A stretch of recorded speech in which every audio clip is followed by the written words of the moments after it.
Students, society, join me, Benjamin Murubani, your host, in a student's mental, emotional, and psychological well-being podcast, engaging with professionals, affected individuals, last but not least, people from different organizations in our studio. Welcome to We Now Listening with BM, a podcast. Ciao. Hey yo, what up everybody? Welcome to another whooping episode, and today we'll be discussing conforming. And I'm with my guy right here. He's just gonna introduce himself before we get right into the video itself. My guy. Hello everybody. My name is KG Sarache. KG is Khotso. I'm just grateful for Benjamin who, lended me the invitation to come speak about a topic that I'm very passionate about. So yeah, can't wait to get into it. Oh wow, man! I like that you said. I like what you just said, that you are very passionate about it. Yeah, I wouldn't be here if I wasn't. Trust me. Oof, nah, I like Trust that. me. I like that. But I feel like there are a lot of people who don't necessarily understand what conforming is. To a lot of people, it's a new term. Can you just define it for us Yeah, with sure. examples? No as well? problem. So conforming. So the dictionary sense of the word, the dictionary definition of the word conforming means to comply or to abide by certain rules or standards. And in our society, conformity means to just go with the flow, to just allow, the world to throw things at you, and then you just jump on the train, or it means to just let the standards of the world dictate how you live your life.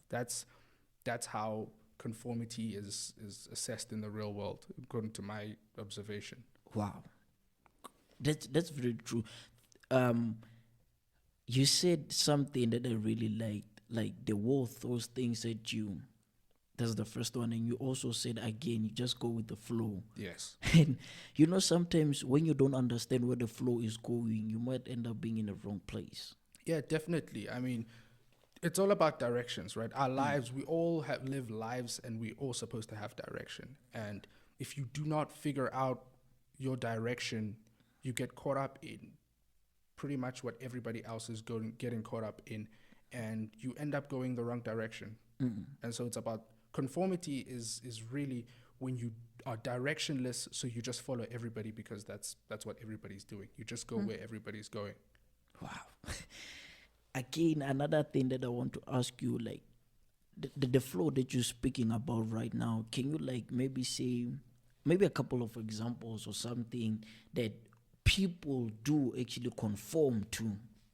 So if you mean examples of conformity, trends are a big thing. Like if you go on Twitter, That's true. Trends, like the major part of Twitter, the reason people log onto Twitter is to see what's trending and how do I get myself involved in what's trending. And it's because we live in a social media world, availability towards what's trending has increased. And now everyone is jumping on a trend. Everybody wants to be a part of something. Everybody wants to, and not just something, but something that's popular. For example, how many people are on Netflix? Yeah. Netflix is such a big thing. How many people have moved from TV to Netflix in terms of what they consume? Like media consumption is a big deal, and a lot of people consume media not because it's something they feel has significance or benefit, but rather something that is popular. Yeah, I don't do Netflix. I've never been on Netflix. I've never opened a Netflix account. I've never even seen a Netflix home screen. But I'll get people who are like, no, Netflix is amazing. Let's do Netflix. I don't do Netflix. So that's just one example. There are many other examples with more important life implications. But No, I actually like this one much better. The Netflix example is one that I've been thinking about for a while now. I actually like it better because if you think about it, the first one you said, like the trend, people do conform to trend actually. They do. People just go with whatever that's flowing in the society, whatever seems. A lot of people normalize things which shouldn't be normalized. It shouldn't. And if you're a Christian, I'm a Christian, and the biggest thing with Christianity is now you have the biggest problem in the church, right, in the community of Christianity in the church, is that you have people who normalize things that the Bible clearly indicates this is a sin. But you're like, because it's so common, because everybody's doing it, maybe it isn't that bad a sin. It's still a sin. Sin does not have levels.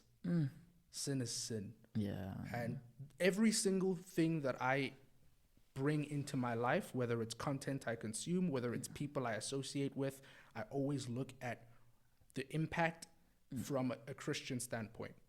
Is this person bringing me closer to God or away from God? And anybody can do this, right? Even if you're not Christian, what are your moral values and what's your code of ethics? You can take that code of ethics, put it on one side, and then see everything that you are allowing to influence your life. Are those influences, do they measure up to the standard that your code of ethics has set, right? Or are you just doing them because everybody's doing them? Are you letting it slide? Even if it's not, so this may not be aligned, this certain thing may not be aligned with who you are or your values, but because everybody's doing it, you don't want to feel left out. So you just join the party. Wow.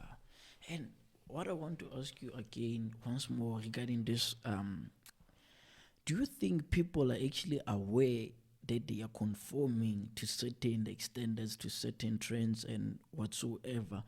And do you think, again, people actually know who they are? Because I think, firstly, if you do understand the person that you are and what you stand for, it's not easy for you to do what everybody else does, because you know for a fact that you're different from everyone. I think everybody has, maybe everybody, right? And for some it's minimal. For others, it's completely taken over their lives. And what I see is it's basically a corruption of values. So a lot of us say that we have certain values, and we may have values, but how strong are those values? How tightly do we hold on to those convictions? When something comes that threatens that standard that you've set for yourself or your own morality, do your standards hold up, or do they crumble? Man. Right? How corrupt or how strong is your set of values or your code of ethics to say, if this thing comes into my life, is my code of ethics, is my standard of morality going to be able to hold up? But I think if people are actually shaken by whatever that's happening and they follow the flow, that simply means that their moral standards are not as rigid as they should be. Exactly. They're not. And I'm speaking from experience. I remember being someone who was very, very, safe in the knowledge that, I had certain standards and I would not let anything burst through those standards. It's like a gate. Your code of ethics, your morals, your standards are a gate. And you can control what comes through the gate and what doesn't. Yeah, true. And you can also give your key to certain things. So I always use the analogy of the gate. I was like, okay, this is something that I want to bring into my life. Can I give it the key? If I think this is something that's going to benefit me, if I think this is the right decision for me as a person and for my relationship with God, because to me that's the most important thing. After praying, after being led by the Holy Spirit, do I say, okay, now I'm going to take this thing and I'm going to give it the key and I'm going to say, you may enter my life. So do you think there's to this conforming stuff, do you think there's two sides? Is there a good conforming and a bad conforming, or just conforming is bad? That's it. So to say that there's good and bad conformity is way too simplistic. It's just too simplistic, because sometimes you have to conform. We conform. Every single person on this campus, every single person around the world conforms to something. Yeah. If you're religious, you conform to a religious group. If you're at school, you conform to your school. For example, we're university students, right? We conform to the academic standards of our university. If you do not conform to the standards of university academics, you will not graduate. We conform to we're part of a hostel. If you do not conform to the rules of the hostel, you get kicked out. If you do not conform to the laws of the country, right? What the law of a country says we drive on the left-hand side of the road. If you do not conform to the law of the country, you are putting yourself and everybody else at risk or in danger. So there are things that you have to conform to. You have no choice but to conform because, it's law. You have to do it. But then there are other things that you're not necessarily obliged to conform to. It just depends on who you are and what you allow to influence you, right? For example, I'm not a party person. Like, I'm not someone that goes out and has fun. You won't see me at the Groove. You won't see me at large gatherings. I'm someone that's very much by myself. And so when someone says, hey, let's go out for a drink, let's hang out, let's have fun, it's a Friday night, I have to check with my code of ethics and say, what's the benefit? What am I sacrificing? What am I benefiting? Right? And so being able to figure who you are as a person starts with understanding what you must conform to and what you're conforming to, even though you don't have to. Because, I get what you just said now. It basically means, I think it basically means that you decide what you let in within your vicinity in a way. So if you let something that's not gonna benefit you, then you're just inviting trouble into your life. And if you are letting in something that's positive in your life, you're just letting in improvement in your life. It's safe to check first, okay, is the conforming part good or bad? And like you said, it's just in simple terms. That's the toughest thing, is figuring out which is which. Yeah, true. If you can answer that question, if you can know this is good, everybody knows what's good and what's bad for them. Vegetables are good. Ice cream, like vegetables every day and contribute to a healthy and stable diet. But if you eat ice cream every single day, that's not good. We all know what's good and bad, but I still eat ice cream on whenever I feel like it. Even though I know it's not the best thing for my body, I still do it, right? Yeah. Even though it's bad. How many things do we do even though we know they're bad for us, right? It's much easier said than done. So it's not just about knowing what's good and bad. It's about actually having the presence of mind to say, you know what, I'm not doing this because it's bad. You said something earlier on when I asked you about why do people conform. Do you think there are certain types of conforming, or is there any other way? I just want you to just elaborate more on what you just answered earlier on. No problem. So this is just my observation. Keep in mind, I'm a third-year student. I'm not studying psychology. I'm not a psychological expert. This is just my observation and life experience. But for me, I think the two types of conforming are, voluntarily or involuntarily. That's why people conform. Either you have to or you just feel like you need to. But then there is also two main reasons why people conform. Number one, and these two reasons are linked, right? The first one gives you direct access to the second one. So the first one is identity. Okay. Right? So for example, I use this example a lot when I'm talking to my friends. There's gangs and churches, right? If you are part of a gang, in order to identify as part of this gang, you need to meet certain requirements. You need to, for example, you need to carry a gun or a knife with you. You need to be unopposed to certain kinds of violence. You need to be unopposed to crime. You need to have that mentality of we do what we need to do no matter of who gets hurt, right? Or if you're in a church, for example, if you're a Christian and you want to identify as a Christian, you need to serve, worship, and honor the Lord. You need to be a Bible-believing person. You need to attend church. You need to be in a Christian. Those are the things, those are requirements for you to uphold that mentality and that identity, right? And then the second part is community. Once I have that identity, once I am part of a gang or I am part of a church, if I am part of a gang, I have the access to those people. I have access to those gang members. They become, there's a brotherhood or there's a sisterhood if you're part of a gang. You have access to that community of people. Same thing with the church. Christian community becomes available when you're a Christian. You have that fellowship. You have people who will pray for you, people who will worship for you. And that's the same thing with anything that we join, anything that we decide to conform to.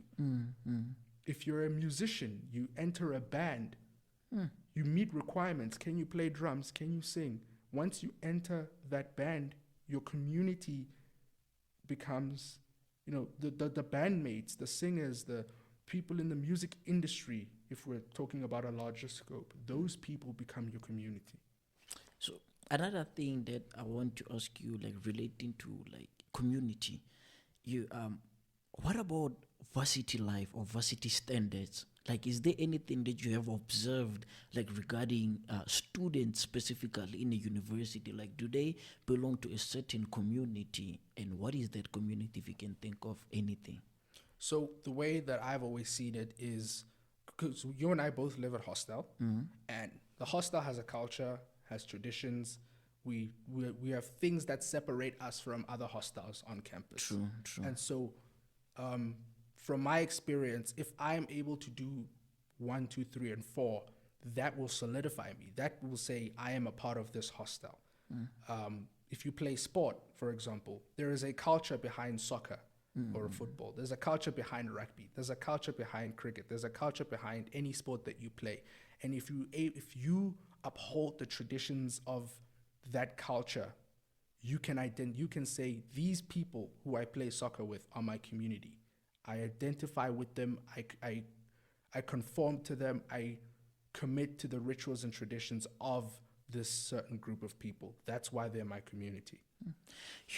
Every student has like a certain perspective about like what varsity is and what goes on like in varsity. I think the one thing that we were told while we were in high school was, when you get to varsity, like, you're not gonna wear uniform. That's the first thing. That's the thing. Yeah, I think a lot of us watched American movies growing up. And if you watched American movies growing up, you saw even the kids in high school that didn't wear uniform. Only prestigious special schools abroad wear uniform. And the part of, that was I liked my uniform in high school, by the way. I like uniform. I'm someone that likes to avoid decision fatigue, which is a topic for another conversation. But Definitely. Moving towards from going from high school to university, that was definitely the massive change. And and it's not so much going from uniform to no uniform. It's about what that represents. That represents independence. That small change, you're no longer being told what to wear. It represents independence. If you want to go party and get drunk and come home at 2 a.m, you can do that. Your parents are not going to be there. Especially if you live away from home. Your parents won't ever know, right?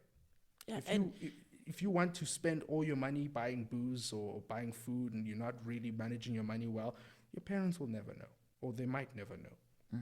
So that independence is what led me to sit down and think, what am I conforming to?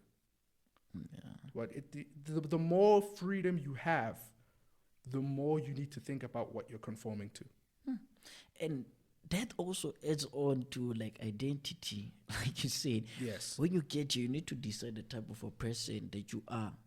And it also brings us back to what you said earlier on regarding like your moral standards. Yes. Like the type of a person that you are. If you know that you're the type, because a lot of students here, when they get to varsity, like people are used to not wearing, they're used to not wearing certain type of clothes, like for example, labels. But then when they get there, they see everyone wearing labels because they have the money and they actually afford those clothes. And then you get a student that don't afford those clothes and then still want to wear like them. So they want to join the community that they just found here.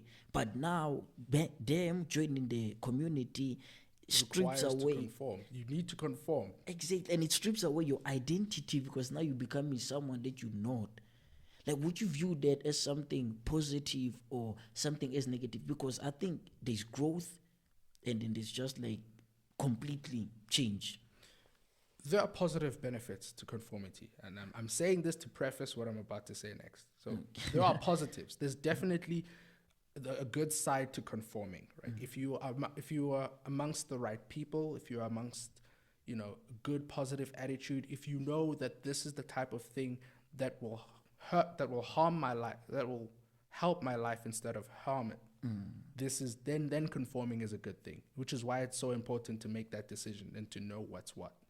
But then there is conforming, and this is I don't like conforming whatsoever.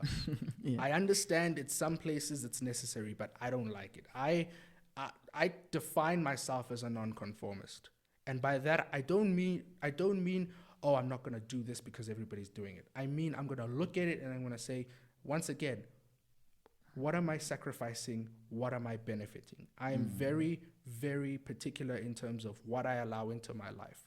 Whether it's the content I consume, the clothes I wear. You mentioned clothing, right? Students who have never seen maybe 4,000 Rand sneakers, and they see someone on campus wearing 4,000 Rand sneakers, and they're like, I need to get those sneakers so that I feel a part, so that I feel a part of campus, so that I can vibe with the culture. And that's not really what it's about. And it actually can drive students away from what they actually came here for. Yeah. Like studying. For Besides example. that, you lose yourself. As you mentioned, are you willing to sacrifice who you are Just to be part of something. just to be part of something that might not even be beneficial for you? Are you willing to handle that lose-lose situation? One, most of the times we conform to things that aren't healthy for us, right? We end up depressed, we end up anxious, we end up just in a horrible space mentally. And two, it turns out that we've made horrible decisions. Like, this is not something for me. Now I have to go back and figure out who I was before I got myself into all this mess. That could be a group of friends, that could be a place you go to, that could be a career, a course you study.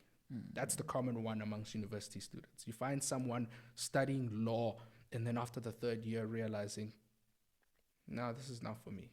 And now they want to do economics, or now they want to do sciences, or now they want to do theology, or now they want to do education.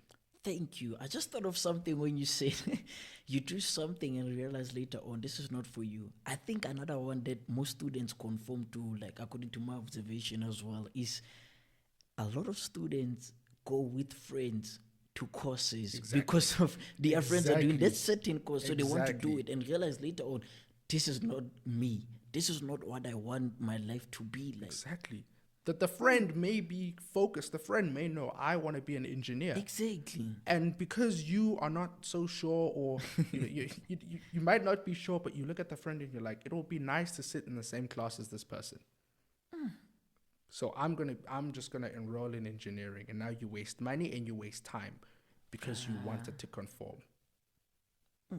Like conforming is very tricky, man. It's very tricky. It's, again, I'm a Christian, and there's a verse in the Bible that says, "Do not conform to this." It basically, the paraphrased version is, "Do not conform to the standard of the world." I think it's in Romans somewhere. It says, "Do not conform to the new age, but be transformed in the renewing of your mind." Like, it's Romans 12 verse 2. Someone watching this might want to correct me if I'm wrong, but that's a verse I hold near and dear to my heart. Like, I study the whole Bible. I do my best to study the whole Bible, but that's one verse in particular that I look at and say, okay, there is a benefit behind not jumping on every trend you see. Yeah. There's a benefit behind deciding not everything that comes my way is good. There's a benefit behind looking and saying, you know what, my friends may be into this, I'm going to back away. Yeah. Oof.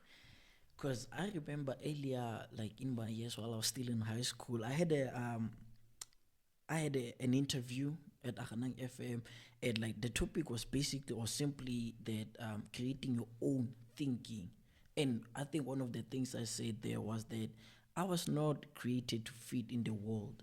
I was created to fill the world in, create positive changes around it, create a positive atmosphere.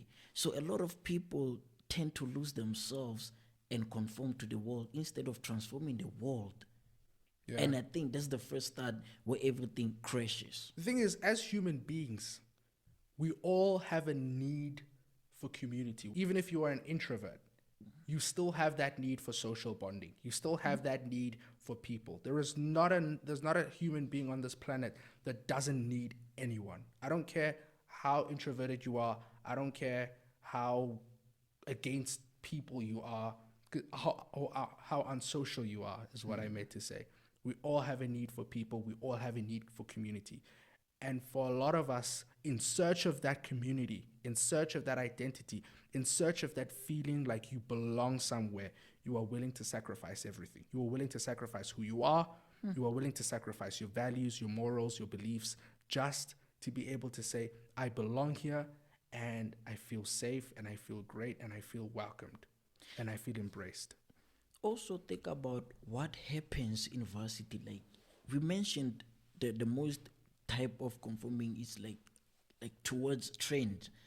In varsity lifestyle, like a lot of people, they have parties, they go out, they chill, they watch movies, they do a lot of like interesting stuff that they didn't used to do while they were still in like high school or while they were in their community there and whatnot.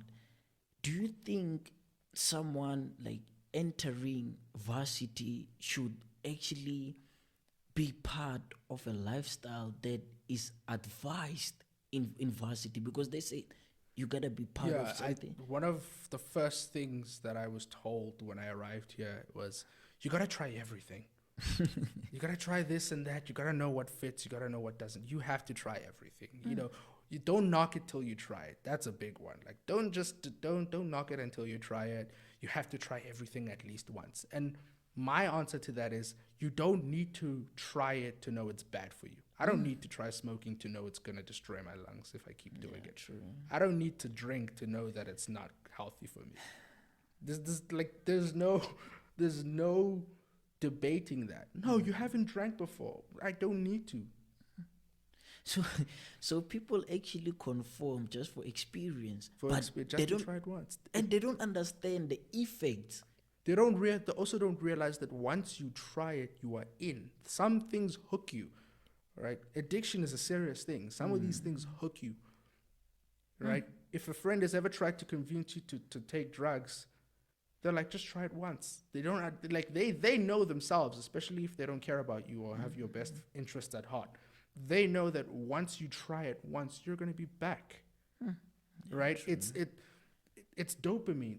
It's the addictive nature of these things. It's the dopamine nature of these things, where once you start going to parties with a group of friends and drinking and getting drunk, you're going to want to do it again and again and again and again.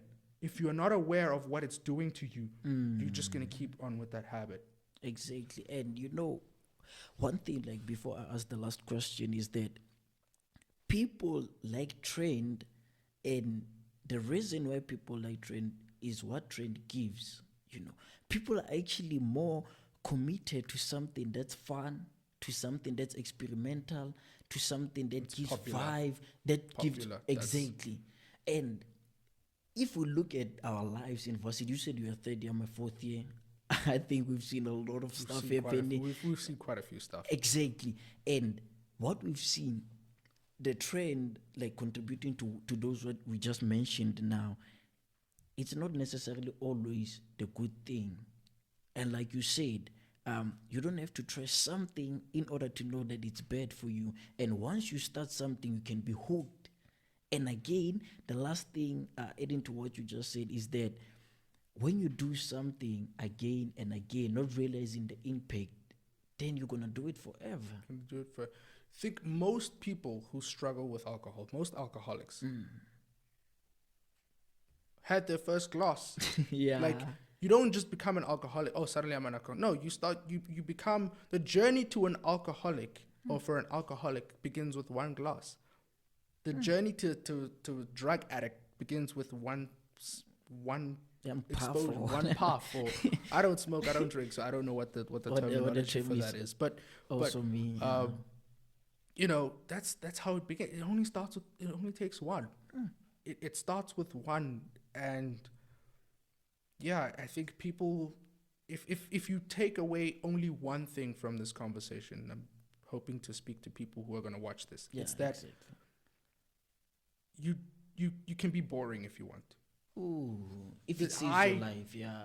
Be boring to save your life. Like if it means your life is safe, if it means you are able to, if it means you don't get into the wrong things, if it means you are getting criticized, be boring. I'm a boring person. Yeah. I will admit it. I will admit it to you. I will admit it to everyone who's possibly going to watch this. I'm a boring human being. And by that I mean I'm very, very serious and detailed when it comes to what I allow to affect me or influence me. Like, I'm bored. I don't fill my life with things. And I think people, and I'm not saying this to be pretentious. Like, I don't want people watching this going, oh, he thinks he's perfect. No. No. And I've had to take things out. And I think people need to look at what's in their lives and take things out. But it comes down to the question, is this beneficial? What am I sacrificing? Is this beneficial? Or am I just doing it because it's popular? Am I just conforming? So, like, the last question would be, what are the benefits of refusing to conform? My life, again, my observation, my experience, you have a sense of control. It gives you that control. You have control. You don't feel like you are drowning. You feel like, if you surf, you know that you're in control of the water and the tides and the waves.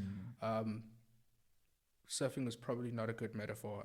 I'm not a surfer, but I just thought about going with the wave. With the wave and the flow, yeah. And so to not conform, to decide I don't want to get into this just because everybody's doing it. I'm going to do it because I see the value.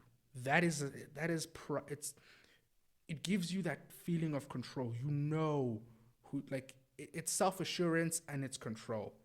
Right? And the thing for me is but the biggest benefit is it allows you to explore what isn't being shown 15,000 times in your face. It allows you to look at what maybe not everybody knows. It allows you to be unique in a way that I know certain things that maybe half of the world doesn't know. Once you stop obsessing about what everybody's obsessing about, you allow yourself the time, the energy, the space to go look for things that you might actually be in love with, things that you actually like, things that benefit you.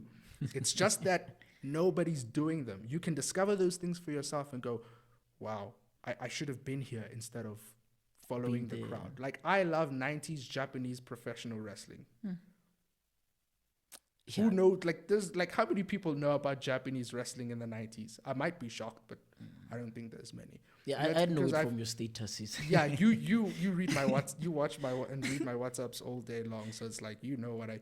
And so like, I love pro wrestling. It's not big in South Africa. It's not, and so it's like, and now the reason I found pro wrestling was because I isolated myself from those things that everybody deemed popular. Right, and sometimes I regretted missing out on the fun. Sometimes I regretted not being part of the occasion. But I'm like, this is something that I love, that I've found, that like almost nobody knows about. It's like I have control over my decisions, but I also have the freedom to chase things that have knowledge that only 5% of the world has, or have knowledge that you are practically the only person that knows about this. It's a piece of power, it's a piece of control, it's a piece of knowledge that you have, and that for me is the most rewarding thing about not conforming or choosing to stay away from what's popular simply because it's popular. Folks, you heard it right here, and like everything we discussed here was very insightful. And if you think about it, everything that we do, it all boils down to your standards. Don't let your standards be compromised because of what people are doing around you. Be you, and like he said, it's nice to be boring, or it's actually good to be boring if you are a boring person, and if it means saving your life. Like I said, people, if you do something because other people are doing it, that it means you're not in control. You have to be in control of your life. You have to be disciplined. We're not saying don't do funny stuff, don't do fun stuff, don't go out, don't explore life or anything. But every time you do something, think about it. Is it beneficial? Is it going to improve me? And is it taking much from me as much as it's giving back? Am I sacrificing something? And the most important sacrifice would be, are you sacrificing yourself to just gain something that isn't of value? And the last part, you guys need to differentiate between right and good. Good actually means that it does something to you. And then right simply means that it prevents you from perishing. It's something that keeps you living and that keeps you on your toes and rigid as possible, because life is not a nice life. Life is not a nice experience. So be you, be authentic, and do whatever it takes to explore life, but with discipline. Thank you, guys. That was the content. I hope you like it and I hope you love it. Till next time, bye. Oh, goody goodos, Magundi. We have reached the end of our episode. If you like the video, hit that like button. And if you want more of this great show, hit that subscribe icon and the notification bell to hear from us again. Do follow us on all respective social media platforms. Same handle. And we're now listening with BM at Podcast. That was the content, guys. Hope you like it and I hope you love it. Till next time, bye.